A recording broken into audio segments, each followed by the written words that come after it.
बिस्मिल्लाहिर रहमानिर रहीम আসসালামু আলাইকুম welcome back to my channel. আজকে আমি পোলাও রান্না করেছি রাইস কুকারে, শুধুমাত্র ঘি আর তেজপাতা দিয়ে, আর কোনো কিছুই দেইনি। দিয়েছি লবণ, ঘি আর তেজপাতা। অসাধারণ একটা গ্রান বের হয়েছে, দেখতেও দারুণ লাগছে, একেবারেই ঝরঝরা হয়েছে। শুধুমাত্র তেজপাতা দিয়ে পোলাওর গ্রান এতটা সুন্দর হয়, যদি না রান্না করেন তাহলে বিশ্বাস করতে পারবেন না।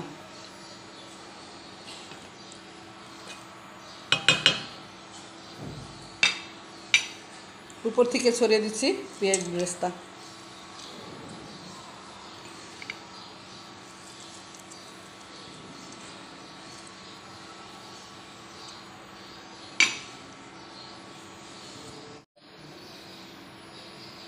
সবাই ভালো থাকবেন, সুস্থ থাকবেন। ফিরে আসবো নতুন কোনো রেসিপি নিয়ে। আসসালামু আলাইকুম, আল্লাহ হাফেজ।